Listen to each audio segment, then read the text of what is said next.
Agora temos a nossa primeira atividade com um convidado muito especial. Vamos falar sobre Web Acessível, 20 anos de iniciativas e desenvolvimento no Brasil.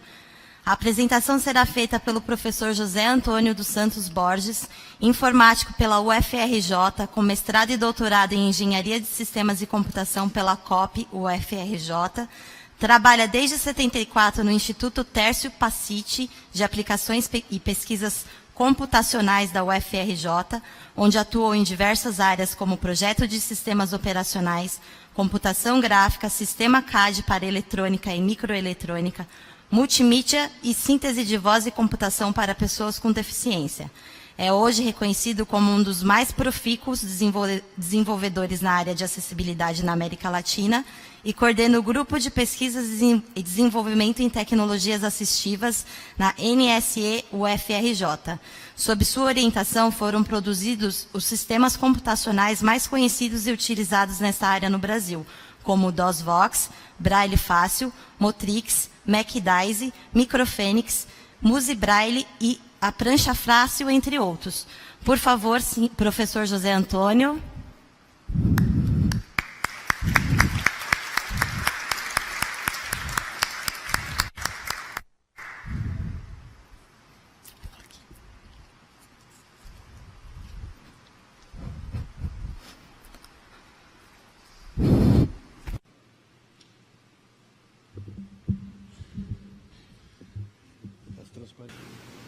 Queridos amigos, muito obrigado por estarem todos aqui e eu fico super honrado de estar trabalhando com essa perspectiva, né, que é complicada, de contar um pouco sobre a história de um pouco mais de 20 anos de iniciativas e desenvolvimentos no Brasil no tocante à questão da web acessível.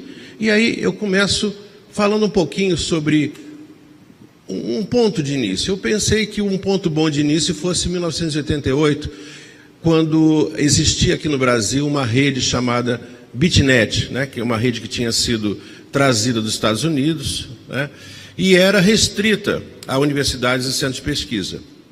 Essa rede ela é executada a partir de mainframes IBM, de seus terminais.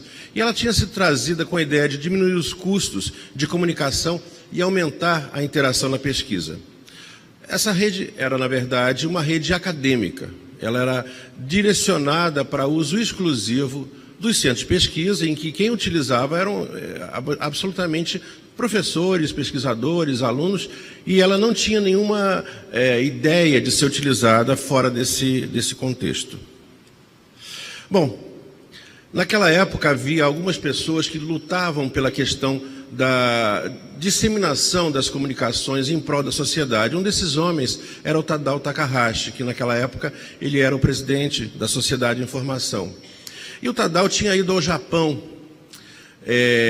e no Japão ele viu uma coisa muito interessante, né? O Japão tinha um desenvolvimento razoavelmente grande nessa área de comunicações, então ele via as criancinhas lá no Japão usando o computador, se comunicando, mandando informações uns para os outros, e o que impressionou mais o Tadao é que ele viu crianças e adultos cegos usando o computador e se comunicando através das redes japonesas. Então ele falou, meu Deus, isso é uma coisa revolucionária, nós temos que levar isso para o Brasil. Isso nós estamos falando de 1990, o ano em que foi criada a RNP, que é a rede que foi, digamos assim, provocou a criação da infraestrutura para os primeiros serviços de internet no Brasil. E deu início à democratização do uso da internet.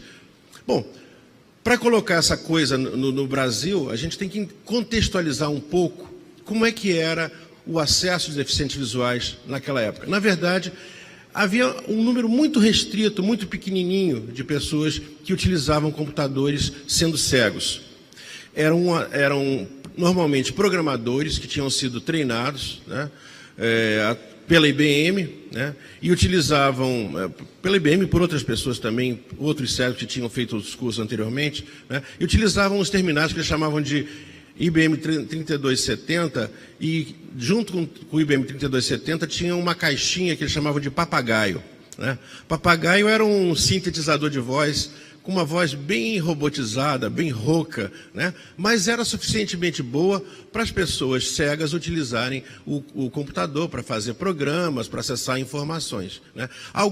Poucas dessas máquinas tinham um display braille, em que o braille era mostrado. Isso já em 1990 já tinha esse tipo de dispositivo, mas era muito raro, né? Bom, mais ou menos nessa época, começaram a aparecer os microcomputadores, o que veio realmente revolucionar a questão de acesso das pessoas à rede, porque a rede era uma premissa dos microcomputadores, tá? E havia, então, esses microcomputadores normalmente estariam conectados a redes locais e conectados a computadores Unix, em que a internet já era uma coisa, digamos assim, comum, né? Mas as pessoas cegas, para utilizar os microcomputadores, faziam uso de alguns programas, alguns que eles chamavam de leitores de tela, escritos para o ambiente MS-DOS em inglês, né? Então, quem acessava esse tipo de ambiente, o cego que acessava, não era um cego qualquer, né? Era um cego super especial, super esperto. Eu coloquei aqui algum desses pioneiros em 2 fotos, o Márcio Quedinho e o Domingos Cessa Neto, e o Zé Vilmar, Estácio de Souza, são pioneiros, né? Cegos, mas não são cegos quaisquer. São cegos que tinham uma formação sólida em computação. E naquela época não se imaginava que a informática iria atingir as pessoas cegas como realmente veio atingir nos últimos anos, né? Então, para esse acesso, tanto por terminais do mainframe quanto pelos micros, falando tudo em inglês, isso não era para qualquer um, era para alguns cegos especiais, alguns cegos especialmente treinados. E pouca gente naquela época imaginava que seria interessante disseminar o uso do computador para as pessoas cegas, digamos, entre aspas, comuns, né? E isso, na verdade, só começou a acontecer a partir de um projeto criado na Universidade Federal do Rio de Janeiro, chamado DOSVox, que teve seu início em 1993. Tá? Em 93 começava esse projeto, que foi criado basicamente para resolver uma situação específica. Na universidade tinha um aluno cego de informática, chamado Marcelo Pimentel, e esse aluno tinha entrado, tinha feito o vestibular, tudo feito em braille, só que lá na universidade, nenhum professor do Marcelo sabia braille. Então, a relação do Marcelo com os seus professores e com seus colegas era complicada. A universidade até chegou a comprar um equipamento tipo um papagaio da vida, né, para o Marcelo, mas esse equipamento, dentro da burocracia universitária, acho que chegou, o Marcelo já estava formado, né? Então, demorava muito tempo. Então, a gente resolveu adotar o Marcelo, porque ele chegou numa turma, eu estava dando aula lá de computação gráfica, chegou o Marcelo para ter aula, e eu falei, meu Deus do céu, vou dar aula para um cego, o que eu vou fazer? Né? Porque não tinha nenhum equipamento, não tinha nada. Então, com base nesse problema, nós acabamos criando um sistema computacional, né? E que não foi fácil criar, porque a gente naquela época não tinha sintetizador de voz em português, né? Não tinha nenhum tipo de tradutor especializado, né? Os micros não tinham placa de som. Teve que ser criada uma placa especial para produzir som no computador. Ou seja, foi uma solução completamente na contramão das soluções que apareciam aqui no Brasil e que eram utilizadas por esses pioneiros, do Domingos e outros, né? E a gente optou também por não criar um leitor de telas. A gente optou por criar um ambiente operacional. Porque a gente imaginava o seguinte, nós estamos no Brasil. A cultura computacional dos cegos aqui é muito baixa. O próprio Marcelo estava começando a informática, né? Então, não vou colocar na mão da pessoa uma coisa complexa, senão não vai sair nada. Então, criou-se um ambiente operacional específico, tá? E o Marcelo começou a se desenvolver. Porque você dá uma ferramenta para uma pessoa que é cega, uma ferramenta adequada, a pessoa voa, né? E o Marcelo, então, ele, através do DOSVox, ele começou a se comunicar com os outros colegas, né? Tinha uma pequena rede lá, ele mandava algumas informações na rede local, né? E ele tinha uma ideia, porque ele ouvia falar de uma coisa chamada internet. E os colegas que tinham acesso à internet através das estações SAM, que foram as primeiras máquinas da UFRJ conectadas à rede, né, falavam: Marcelo, esse negócio de internet é sensacional, a gente pode baixar programas, a gente pega utilitários, a gente tem um grupo de discussão, eu soube até que tem um grupo de cegos lá nos Estados Unidos que conversa sobre informática para cegos. O Marcelo ficou cada vez mais excitado, né? E aí falei: professor, a gente tem que resolver um jeito, eu quero acessar a internet de qualquer jeito. Falei: tá bom, vamos lá, vamos tentar. E construímos então um pequeno emulador de terminal, o terminal da Digital, DEC VT52, né? Construímos esse programa dentro do DOSVox, né, para rodar no micro, conectamos com um modem de 300 bps, olha só a velocidade magnífica que a gente utilizava, né? E finalmente a web estava ao alcance do Marcelo. Na verdade, o micro falava com uma estação SAN, a estação SAN ligada à internet, né? E aí o Marcelo começou a ter acesso. E era impressionante. A primeira vez que eu vi o Marcelo usando o computador com a internet, olha, parecia assim que era um anjo que tinha caído do lado dele, né? Ele ficou tão emocionado, as lágrimas corriam dos olhos dele, né? E ele deu um depoimento para mim, algum tempo depois, que vou ler aqui para o pessoal, especialmente o pessoal que é cego, que está assistindo. Olha só o depoimento do Marcelo. Imagine um jovem que acaba de tirar a carteira e começa a dirigir, ir a outros lugares, rápido e com liberdade. Bom, Marcelo era cego e nunca tinha dirigido um carro, mas isso que ele sentia como se fosse um piloto de Fórmula 1, não sei, né?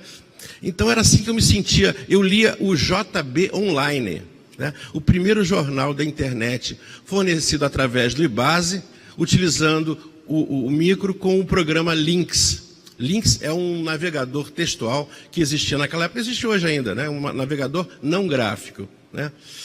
E aí, um amigo meu chamado Dario Mor, que era um grande incentivador, me levou a conhecer a Blind News, ligada a uma BBS nos Estados Unidos, onde muitas notícias de tecnologia para cegos eram apresentadas.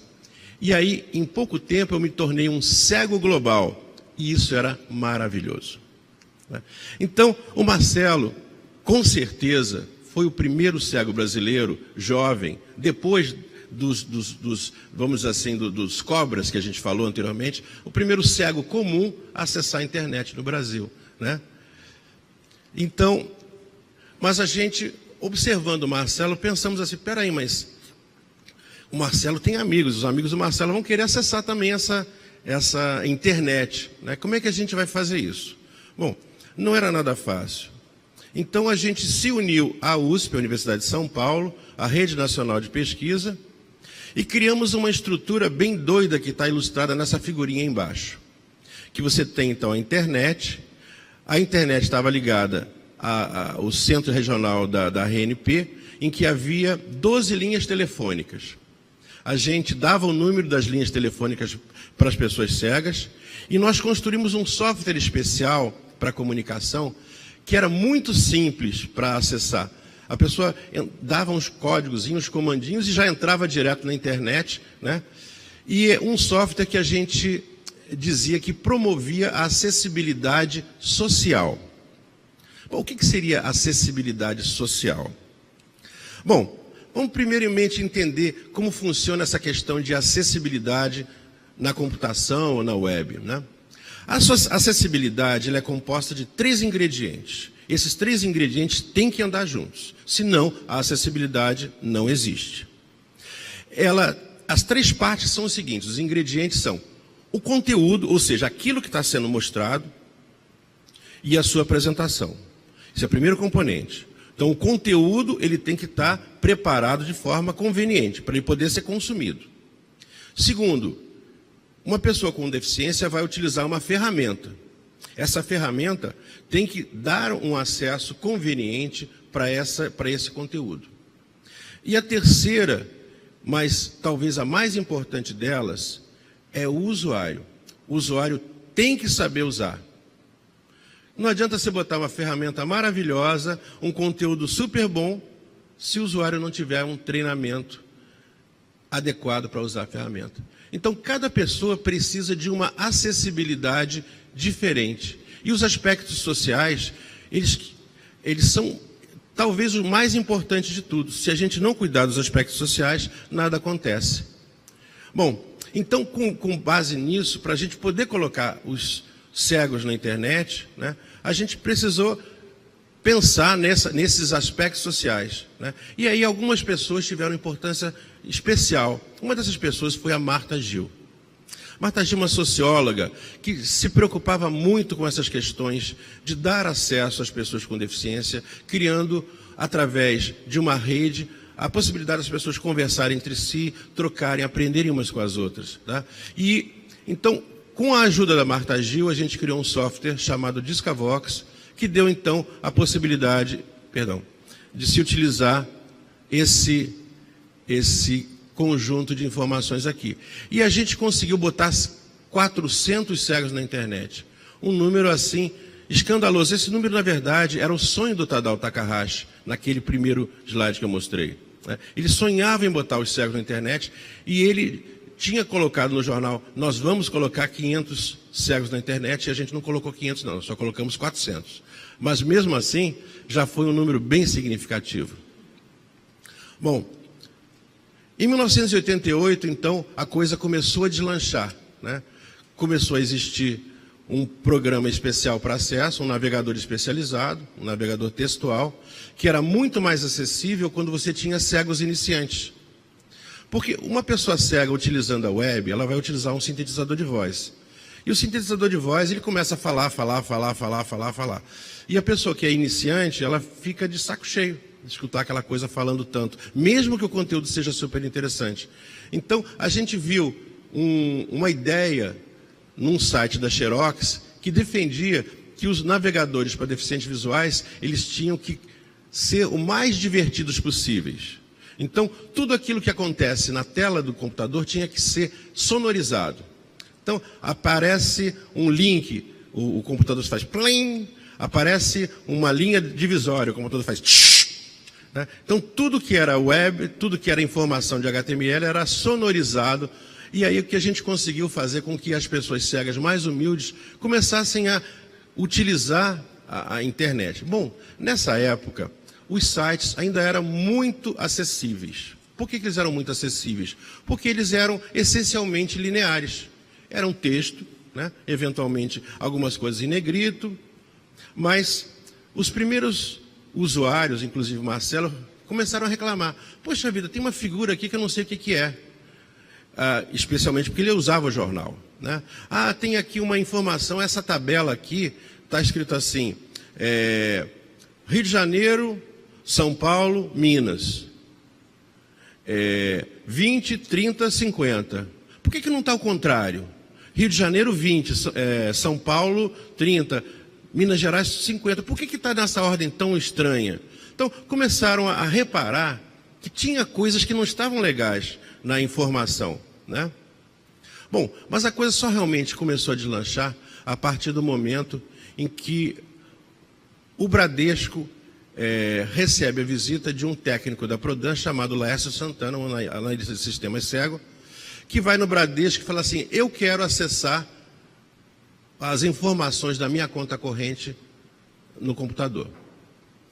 Aí, o que o Bradesco faz? Ele faz uma busca, eles vieram até conversar conosco aqui no Rio de Janeiro, mas não houve realmente um acordo. Então, eles contratam uma empresa chamada Micropower. Está aí o presidente da empresa, o Francisco Soetel, a fotinha dele. E que essa empresa, uma pequena empresa no ABC, cria então o primeiro sintetizador de voz com boa qualidade e cria um leitor de telas para o Windows que eles chamaram de Virtual Vision. Tá? E aí, o Bradesco achava que era simplesmente pegar isso aí e colocar na mão dos cegos, os cegos sairiam usando. Não funcionou. Porque, na verdade, para funcionar precisa conteúdo acessível, precisa de ferramenta e precisa de usuário treinado. Então, o Virtual Vision, na verdade, logo de que ele começou a ser disseminado, chegaram à conclusão que as pessoas não conseguiam usar, simplesmente porque não existia treinamento. Então, no caso do Bradesco, a solução foi criar uma quantidade grande de cursos através da Fundação Bradesco para alfabetizar digitalmente as pessoas cegas para conseguirem ter acesso aos sistemas bancários. Realmente foram milhares de pessoas cegas treinadas pela Fundação Bradesco e que percebeu claramente que o técnico e o social têm que sempre andar juntos, senão nada vai funcionar. Bom, então os cegos começaram a acessar a web e as páginas começaram a se tornar cada vez mais complicadas. Entra no circuito as vendas pela web, né? Isso aí provocou um imenso diferencial na interação, a necessidade de ferramentas para fazer consistência de informações. Entra no ar os scripts, né? O JavaScript, o Basic Script, outros scripts para dar acesso a isso. As mídias impressas começam a publicar jornais cada vez mais complicados e trazem do mercado editorial uma complexidade escandalosa para que a página a ser apresentada graficamente pudesse ser a melhor possível. Algumas páginas dinâmicas começaram a aparecer com o uso de grande lógica de programação. Então, de um momento para outro, os cegos começaram a perder o acesso. Cada vez mais difícil, cada vez mais difícil, cada vez mais difícil. Então, para se contrapor a isso, as ferramentas começaram a ficar mais complicadas. Por exemplo, o JAWS, que tinha sido criado em 1995, começa a se disseminar no Brasil e era tido como leitor de telas com maior capacidade para fornecer leitura acessível. Mas custava, naquela época, $2.000, ou seja, para se usar o JAWS precisava piratear, porque não era realmente um software social. E aí a acessibilidade cada vez mais complexa, e aí isso não foi só um caso do Brasil. No mundo inteiro esse problema de acessibilidade começou a se tornar muito severo. E ficou mais complicado porque os produtos de venda para o mercado americano, especialmente vendas para o governo começou a exigir: tem que ser acessível, tem que ter características de acessibilidade. Bom, e aí um consórcio W3C criou um grupo, né, chamado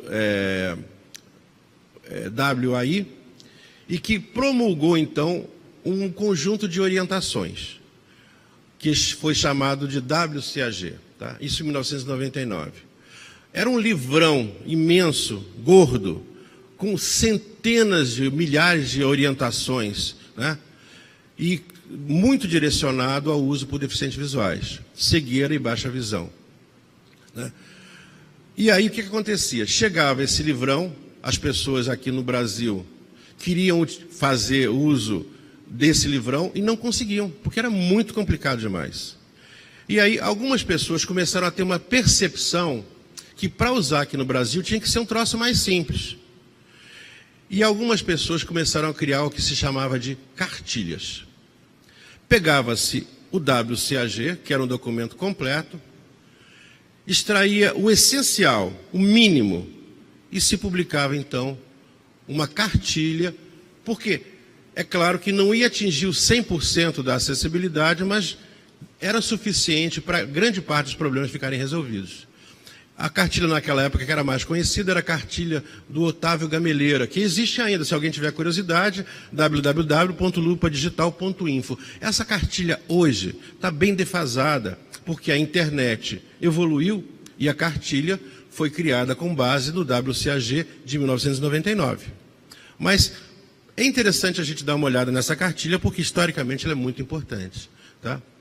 E aí, a partir daí, uma série de pessoas começaram a brigar pela acessibilidade. Aqui eu dei destaque a duas entidades. Uma chamada iLearn. É um curso de São Paulo, aqui tem a foto do Everaldo Bechara, que era o dono dessa empresa, infelizmente já falecido, né? E um outro grupo aqui do Rio de Janeiro chamado Acesso Digital. Tá? Acesso Digital, na verdade, era um grupo composto essencialmente por 3 pessoas, e eu tenho as fotinhos ali de baixo: Horácio, a Leda Espelta, que está sentada na segunda fila aqui, né?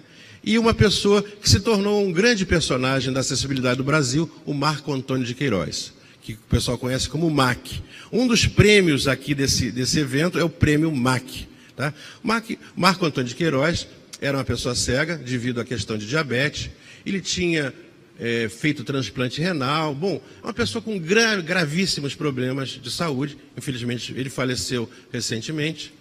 E ele foi um dos principais criadores de alguns dos sites que ainda hoje são referência. O site Bengala Legal e o site Acessibilidade Legal.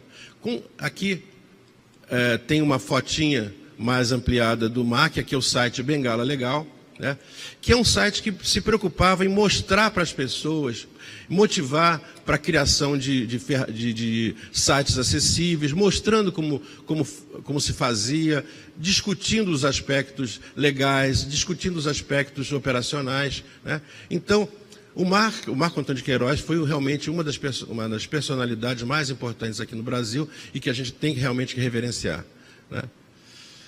Bom, a partir desse esforço, algumas empresas começaram a se preocupar em fazer com que a acessibilidade pudesse ser verificada automaticamente. Se você cria um site, vamos fazer com que esse site possa ser verificado. Não dá para verificar tudo, não, tá? E aqui no Brasil, um dos principais produtos que foi utilizado era um site inglês chamado Bob, tá? Que fazia uma verificação bastante razoável com base nas regras do WCAG1, né? Mas uma empresa aqui do Brasil, na verdade uma ONG chamada Acessibilidade Brasil, de propriedade do Guilherme Lira, que está sentado lá da Leda, né? E se juntou a gente bem competente, né?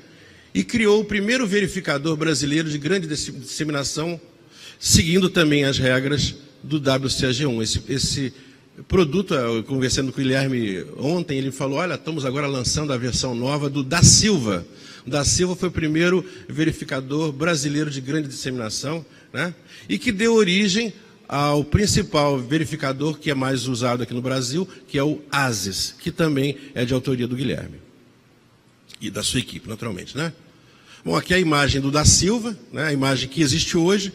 Eu procurei, Guilherme, a imagem original do Da Silva, não encontrei. Só consegui publicar a imagem que está hoje na web, né? Bom, em 2002, aparece um fenômeno mundial chamado eGov.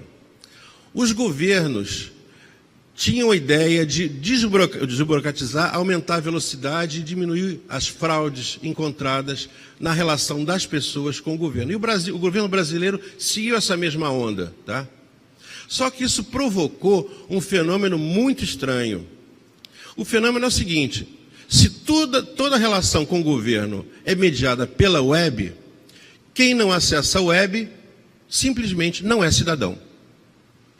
E aí, essas questões de acessibilidade deixaram de ser umas questões de, vamos permitir que a pessoa cega tenha a cega ou com deficiência de outros tipos, né?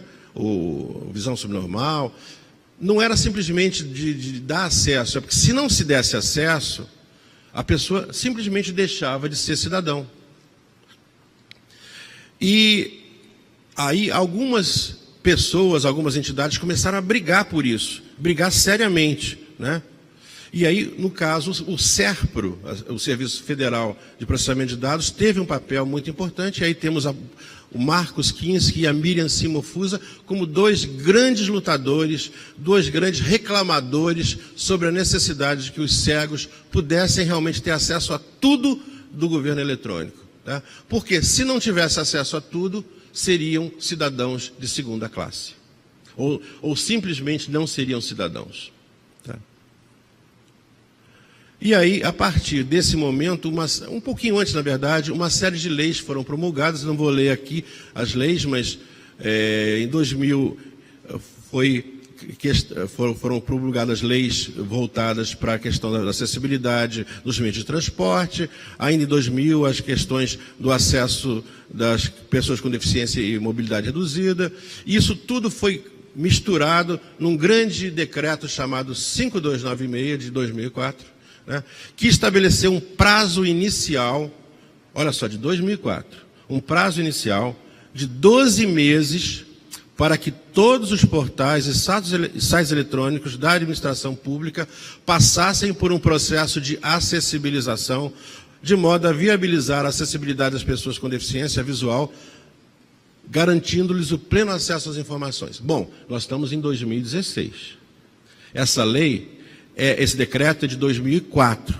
Isso até hoje, 12 anos depois, aconteceu assim 5%. Então é uma lei que, como se diz aqui no Brasil, não pegou. Tá? E daí a importância de outras ações começarem a existir. Né? Primeira ação, a criação de um conjunto menor de regras, baseado na mesma ideia da cartilha do Gameleira. Né?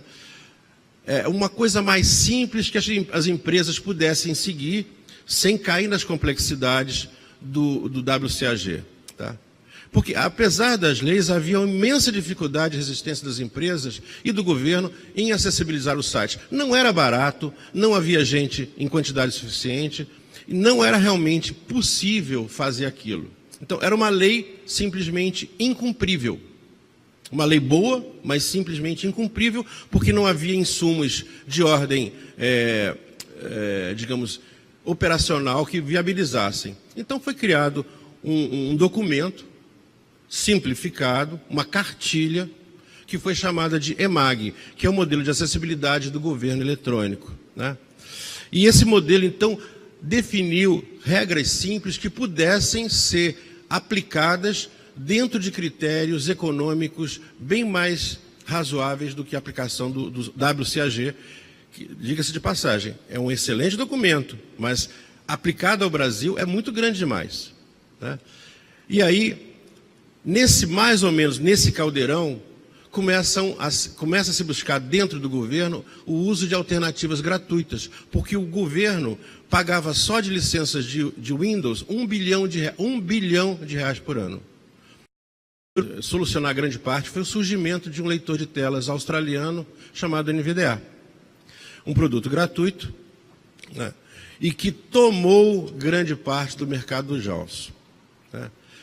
E outras iniciativas, o WebEm e outras iniciativas. Tá? Bom, então essa foi a situação até 2006. Né? Em 2006, a web teve uma modificação muito grande. O surgimento da web 2.0 e o surgimento de APIs. Ou seja, se você tem um site como o Google, ou como o Google Maps, ou como o Twitter, esses sites começaram a disponibilizar ou vender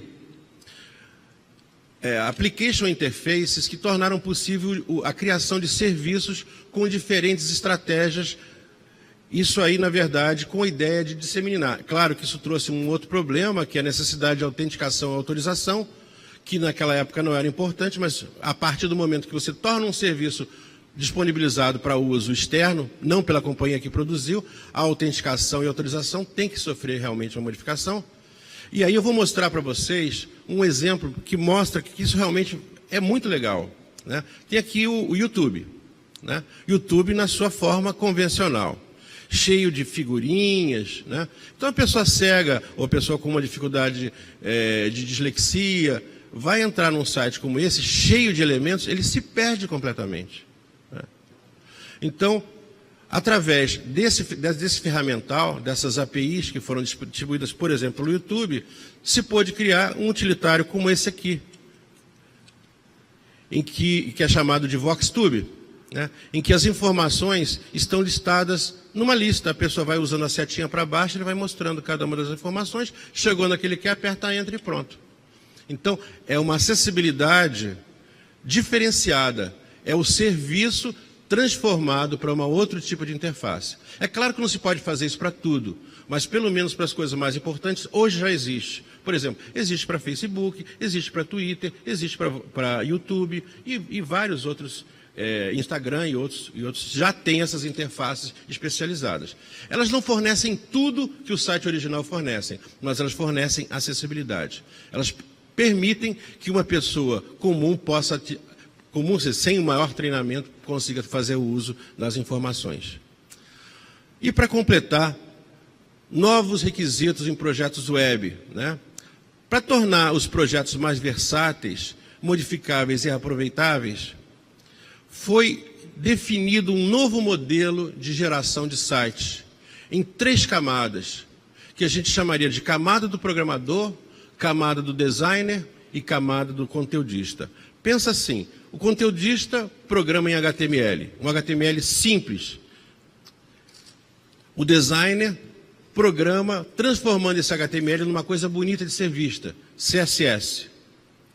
E toda a lógica envolvida no site é feita por uma pessoa especializada em programação, utilizando uma linguagem que hoje em dia se estabeleceu quase como padrão, que é o JavaScript. Então, houve a separação do conteúdo, apresentação e dinâmica, ou seja, HTML, CSS e JavaScript.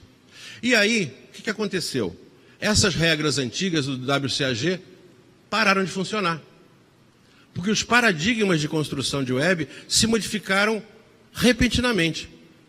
Então, tudo aquilo que tinha sido feito em termos de verificador automático, esquece, não funciona mais. E aí, foi necessário a criação de um novo conjunto de regras. Tá? O WAI criou, então, um novo conjunto de regras que foi chamado de WCAG 2, em que o mais importante não é verificar se as figuras têm... É claro que isso é importante, mas é importante apresentar e navegar com segurança segundo uma estrutura e os papéis dos elementos do site. É claro que o CAG2 é um documento ainda mais gordo do que o WCAG1. E aí, como consequência, o governo brasileiro promoveu a criação das novas cartilhas. Tá? E as novas cartilhas foram chamadas de EMAG versão 2, EMAG versão 3, e o próprio W3C criou a sua própria cartilha de acessibilidade, que é essa cartilha que eu aconselho todo mundo a dar uma olhada, né? A nova cartilha do W3C Brasil. Tá? Bom, e novos verificadores de acessibilidade. Tá? Um novo da Silva, um novo ASIS, para atender a esses novos requisitos. Bom, será que a acessibilidade já conseguiu produzir os resultados desejados? Eu diria que para algumas pessoas sim. Aqui temos uma foto do Lucas Radaelli, um analista de sistemas, jovem, que trabalha na Google. Né? E ele utiliza todo esse ferramental de acessibilidade e influencia a Google para que os sites que sejam criados por ela tenham, com certeza, acessibilidade. Tá? Mas é o Lucas, não é um cego qualquer. Tá? O que a gente tem que brigar é que a acessibilidade seja para todos. E por isso, esse todos@web. Não estamos preocupados em se um cego especial ou se uma pessoa que tem um treinamento especial consegue resolver. Não, tem que ser para todos. Tá? E todos, se vocês repararam nessa palestra, se falou muito de deficiente visual. Porque, na verdade, naquela época, os deficientes visuais eram aqueles que tinham maior dificuldade de ter acesso. Bom, mas hoje em dia se busca acesso para outras pessoas. Então, talvez não tanto o conteúdo, mas mais... conteúdo, ferramenta, usuário, né? Então, conteúdo, tudo bem. Ferramenta para uma pessoa que não mexe as mãos é outra ferramenta. Ferramenta para quem só consegue mexer o olho é outra ferramenta. Então, nós estamos vivendo um momento de grande expansão das ferramentas para que elas possam fornecer acessibilidade para pessoas com outros tipos de deficiência. Autistas, síndrome de Down, pessoas com tetraplegia, pessoas com distrofia muscular, que na verdade, são em número muito menos do que as pessoas com deficiência visual. Mas para elas a acessibilidade é mais importante ainda do que para quem é deficiente visual. Tá? Bom, e aí 2010 traz novas possibilidades de interação, em que as soluções que eram antigamente criadas para pessoas com deficiência começam agora a se expandir no sentido contrário. Então, está se tornando comum utilizar comando de voz, que era uma coisa exclusiva de tetraplégicos, comunicação por gestos e olhar, que era uma coisa exclusiva por pessoas com graves deficiências motoras, agora estão se tornando comuns na questão de acesso. Tá? E as ferramentas criadas ao longo desses 20 anos para deficientes, estranhamente, começam a influenciar para a criação de novas ferramentas para pessoas comuns. E, como uma premissa, o design universal, ou seja, o design feito para todos. Bom, eu tinha alguma coisa aqui para falar sobre dispositivos móveis, mas o tempo está muito pequeno e eu quero terminar a palestra respeitando o prazo. Tá? O que é importante é que os dispositivos móveis trouxeram realmente novos ingredientes. Como os dispositivos móveis são muito pequenos em tamanho, eles têm limitações, acabaram estranhamente trazendo um grande incremento à acessibilidade. Se você, por exemplo, acessar, ao invés de www.facebook.com, se você acessar a versão mobile, que é mfacebook.com, você vai verificar que ela é super acessível, muito mais acessível do que a versão tradicional, o que é estranho, né? Então, as pessoas com deficiência, elas ganharam muito a partir do momento que os dispositivos móveis conseguiram produzir o seu resultado, né? Então, esses dispositivos, estranhamente, se tornaram bons para a acessibilidade. Isso é uma discussão imensa, mas eu vou pular ela, porque eu quero chegar ao futuro. Estamos em 2016 e nós temos que falar em futuro. A web do futuro e da acessibilidade na web. Bom, estão começando a aparecer algumas coisas que são totalmente novas. A primeira coisa são os dispositivos vestíveis, os dispositivos integrados ao ser humano. O mais conhecido é o Google Glass, né? Você põe o óculos e aí você está vivendo o mundo mediado pela realidade aumentada, né? Outra coisa, aí você tem os relógios, você tem imenso número de dispositivos vestíveis, e eles vão se tornar muito importantes porque eles representam um mercado extraordinariamente grande. Então, o futuro realmente é dos dispositivos vestíveis, né? E aí, ao falar em dispositivos vestíveis, você começa a falar em acessibilidade. Põe um Google Glass num cego. Como é que você vai resolver isso? Então, outras questões de acessibilidade estão aparecendo. Outra coisa é a internet das coisas, tá? O mundo sendo controlado pelo indivíduo através das telecomunicações. E aí você traz novas demandas e novos desafios de acessibilidade. Por que eu terminei com essa transparência? Para dizer o seguinte, alguém falou assim, será que a gente já atingiu o limite da acessibilidade? Não, colega, agora é que começa a coisa, tá? Agora que os problemas de verdade vão começar a aparecer. Queria agradecer muito pela sua atenção, espero que tenha agradado a minha palestra. José Antônio Borges, do Tespacite, meu telefone e meu e-mail.